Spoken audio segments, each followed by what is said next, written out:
Selamat pagi anak-anak, jumpa lagi dengan Ibu. Kali ini kita akan belajar tentang jaringan yang ada pada tumbuhan.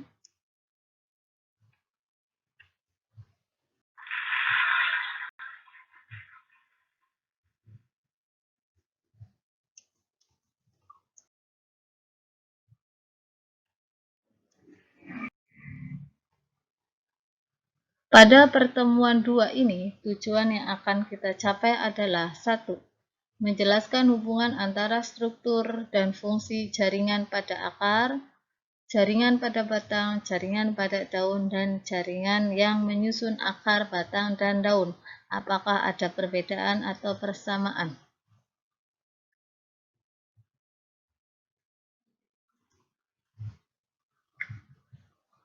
Sebelumnya, ayo kita diskusikan dulu. Ibu sudah menyediakan LKPD, kemudian sudah ada bahan bacaan. Mari kita cocokkan, mari kita berdiskusi dengan teman-temanmu. Jika ada yang belum paham atau masih ragu, silahkan ditanyakan.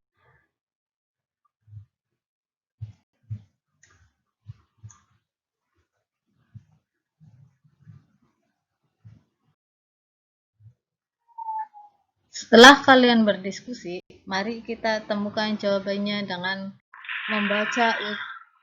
mendengarkan uraian materi dari Ibu. Nah, secara umum jaringan pada tumbuhan dibagi dua, yaitu jaringan meristem dan jaringan permanen atau jaringan dasar. Jaringan meristem terdiri dari jaringan primer dan sekunder. Jaringan meristem adalah jaringan yang masih aktif membelah. Jaringan meristem ada dua, yaitu jaringan meristem primer dan jaringan meristem sekunder. Jaringan meristem primer terdiri di atau terdapat pada ujung akar dan ujung batang. Kemudian jaringan meristem sekunder itu terdapat pada yang namanya kambium. Nah, pernahkah kalian memperhatikan penebangan hutan? Itu di dalam kayu ada lingkaran-lingkaran, dari lingkaran kecil sampai lingkaran besar tergantung dari diameter kayunya. Apakah ini? Silahkan cari tahu di internet atau bertanya kepada temanmu dengan berdiskusi. Yang kedua adalah jaringan dasar atau jaringan permanen. Jaringan dasar terdiri dari pertama, jaringan pelindung atau epidermis. Tujuannya adalah untuk melindungi bagian permukaan tumbuhan. Ketika keluar, maka akan membentuk namanya lapisan lilin atau kutikula. Tujuannya adalah untuk mencegah penguapan yang berlebihan. Pada jaringan pelindung, nanti akan ada yang berubah menjadi stomata, trikoma, duri, filamin, sel kersik. Kemudian yang kedua adalah jaringan dasar atau pengisi. Biasanya, jaringan dasar atau jaringan pengisi adalah jaringan yang mengisi ruang antara jaringan. Contohnya adalah jaringan palisade dan jaringan spon. Jaringan palisade dan jaringan spon adalah jaringan yang mengisi antara epidermis atas dengan epidermis bawah pada bagian daun. Yang ketiga adalah jaringan penyokong atau penguat. Cirinya adalah memiliki dinding sel yang tebal. Contohnya adalah jaringan sklerenkim dan kolenkim. Jaringan sklerenkim dan kolenkim bisa kita temukan misalnya pada patok kelapa. Kemudian yang keempat adalah jaringan pengangkut atau nama lainnya vaskuler. Jaringan pengangkut ada dua, satu jaringan silem dan jaringan flum. Jaringan silem berfungsi untuk mengangkut air dan garam mineral dari akar menuju ke bagian tumbuhan yang lain. Sedangkan jaringan flum atau jaringan tepung adalah jaringan yang mengedarkan hasil fotosintesis dari daun menuju ke akar, menuju ke batang.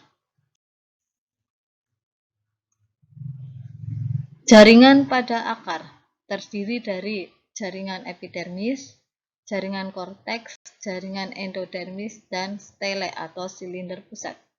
Epidermis pada akar berfungsi untuk melindungi jaringan yang ada di dalamnya, yaitu jaringan korteks. Kemudian setelah jaringan korteks ada yang namanya endodermis atau lapisan dalam. Jaringan endodermis nanti akan bertemu menuju ke stele. Di dalam stele atau silinder pusat ada yang namanya xilem dan flum. Xilem dan flum ini sama fungsinya adalah sebagai jaringan pengangkut.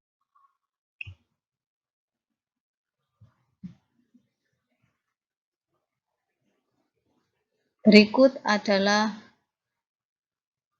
jaringan akar pada akar dikotil dan akar monokotil. Tahukah kalian fungsi pita Caspari? Silahkan cari tahu. Kemudian yang kedua, jaringan pada batang terdiri dari epidermis, korteks, dan berkas pengangkut. Letak jaringan epidermis pada batang dikotil dan monokotil selalu berada di luar. Kemudian yang kedua, korteks. Yang ketiga adalah berkas pengangkut. Perbedaan berkas pengangkut pada tumbuhan dikotil dan monokotil terletak pada xilem dan flumnya. Pada tumbuhan monokotil, xilem dan flum itu tersebar merata, tidak teratur, sedangkan pada tumbuhan dikotil tersebar secara teratur.